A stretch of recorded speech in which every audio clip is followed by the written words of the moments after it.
Coach Donovan. Starting in the center of the room, fourth row. Gary Smith, Florida Times Union. Billy, you guys came one game away from playing against Steve in '87. I wonder, do you recall any chance encounters you might have had that week at the Final Four with him? And what are your recollections of watching Steve play, either in person or on TV from that time? Well, against Syracuse, I wish we were one play away. We were quite a few more than one play away. But, we both obviously got out the same year. He had an unbelievable year. Always had a lot of respect for him as a player. Was great with their motion offense and the way they played. And it was just a tremendous shooter, great free throw shooter, certainly the catalyst to that team.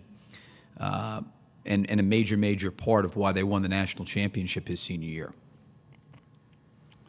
We'll go to the second row first. I've seen 2 or 3 hands. We'll try to get to everybody. Go ahead. Yeah, Coach Kevin Brockway, Gainesville Sun. Billy, your reaction to signing the contract extension at Florida till 2019, what it says about your commitment to them, their commitment to you, and going a little further? Yeah, I was actually a little bit surprised it came out. That happened last year. So it was like I'm getting congratulated on this new news. But that was done last year. So, I mean, obviously very thankful, very appreciative of Dr. Matchin and Jeremy and what they've done for myself and my family. But that was something that happened at the end of last season.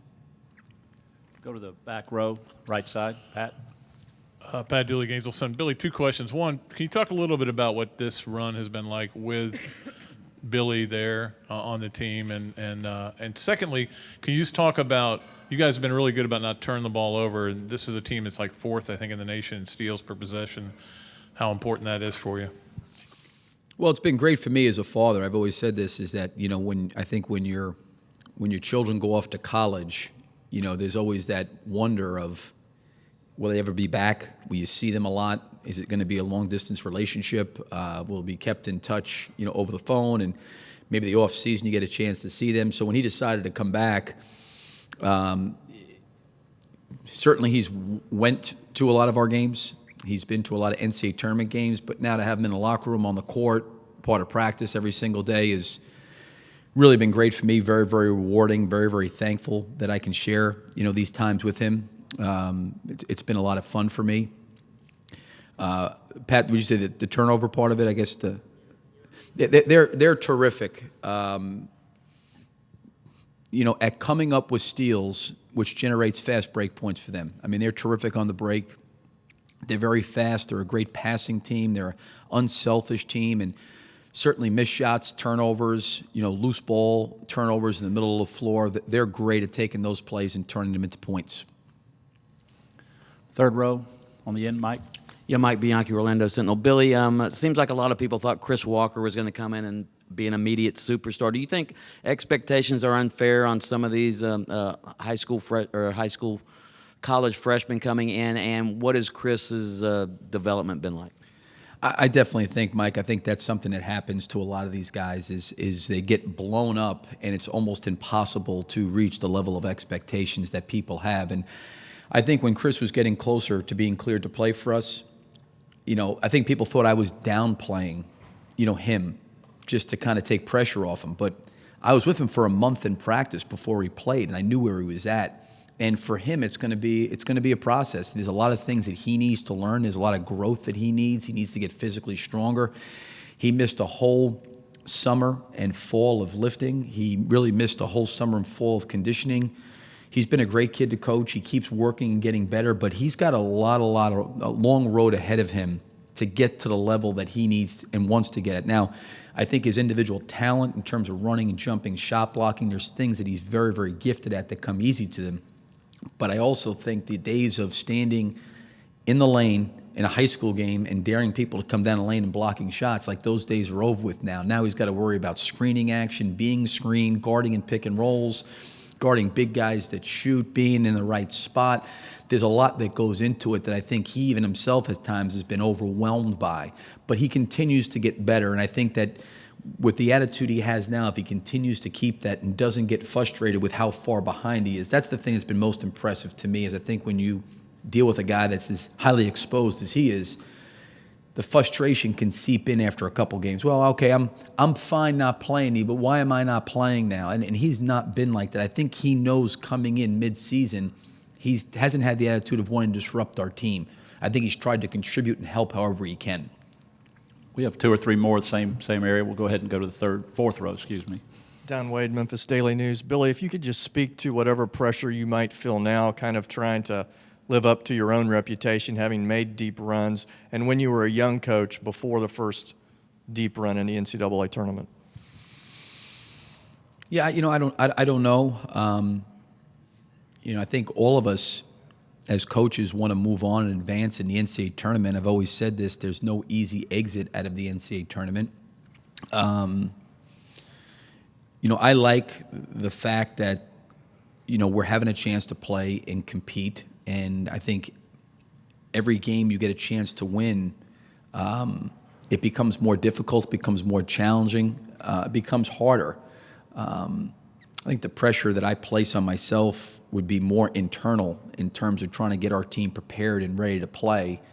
I don't think my intensity or my passion has changed today from where it was 10 years ago as it relates to that. I think when you go through different experiences, you learn different things. But, for me, I'm just excited that we're still playing and have a chance to compete and play tomorrow.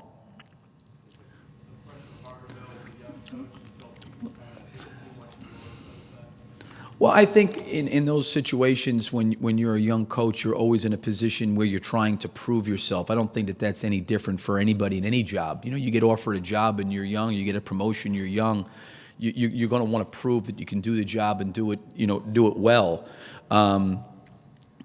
But I think, as I've gotten older, we all want to win. We all want to win national championships. I mean, I think every coach would tell you that. But for me, there's a lot I've learned, as it relates to life and as it relates to, the drama of the NCAA tournament.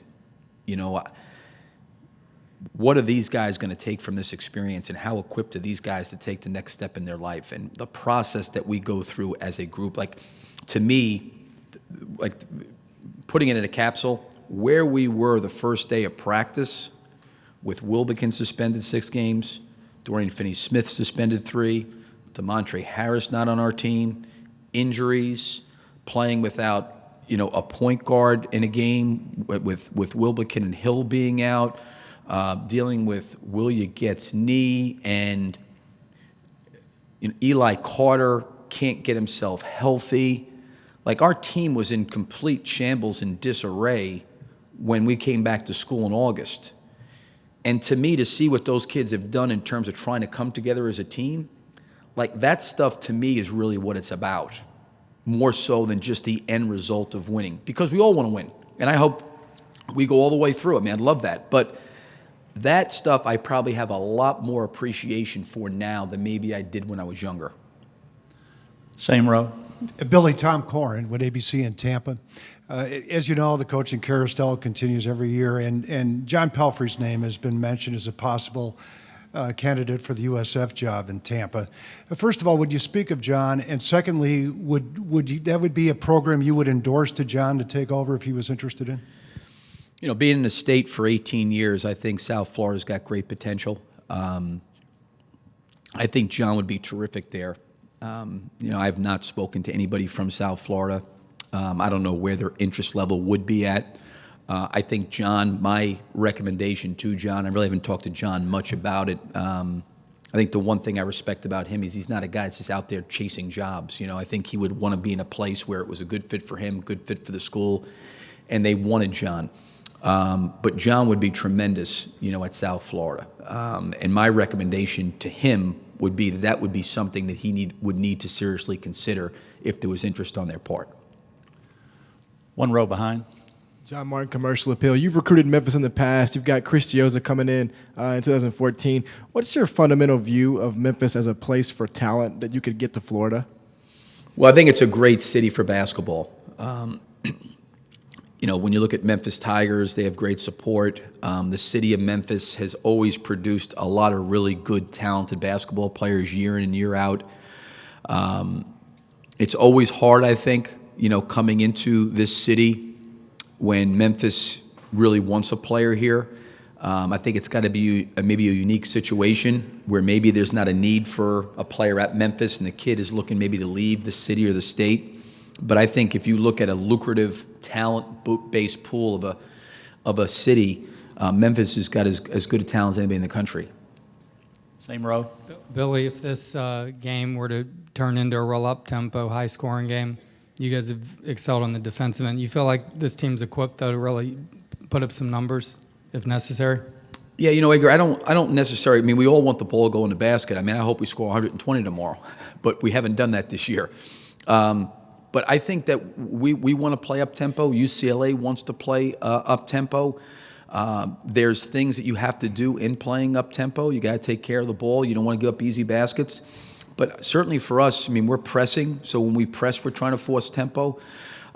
We would like to play fast, but there's things that we have to do inside of playing fast. And when you're playing against a team as gifted and as talented as UCLA is on the break, in their half-court offense, you want to make sure that you're able to get matched up and not give up a lot of easy baskets.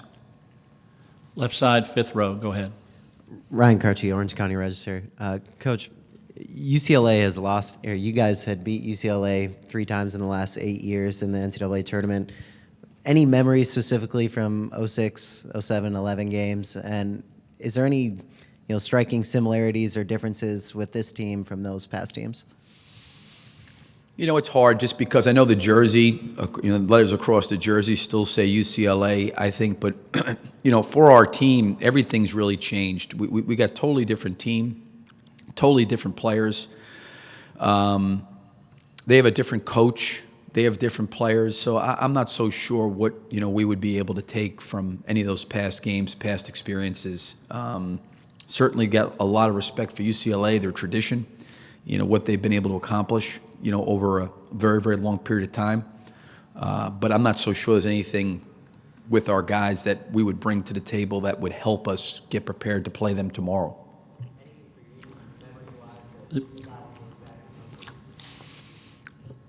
Well, I think they were, for us, I mean, it was some very, very challenging games. Certainly for us getting a chance to win a national championship. And, I think, Ben did a great job of, 3 straight Final Fours, I think, at that one stretch. They were playing very, very well. Great defensive teams. Ben did a great job, I thought, defensively, really hard to score against. But, I think even back, I don't even know how many years ago it was when we played him in, maybe it was Tampa, another very, very challenging game.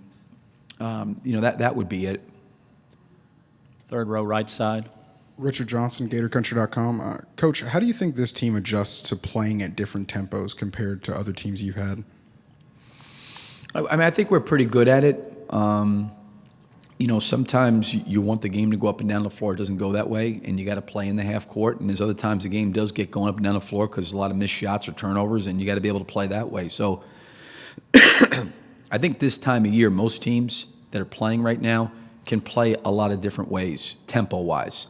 And I think we're accustomed to being able to play a lot of different tempos. This will be our final question for Coach Donovan. Second row. Yeah, Kevin Brockway, Gainesville Sun. Billy, I read where UCLA is playing zone about 37% of their possessions. Just your thoughts on their zone and how effective that you guys have been this season in terms of facing zone defenses. I think for them, they're going to mix their defenses. They've played man the majority of the time. They've played some zone. They've got length in their zone. They've got size. Certainly I think against any zone, ball movement, player movement, good passing, good spacing, always becomes important. I think we know we're going to see zone. We're going to see man. We're going to see both defenses tomorrow. That's what they do. I think they'll play to their identity and who they've been the entire year. So, for us, both going against their man and going against their zone, we'll have to do a good job. Thank you, Coach. Thank you.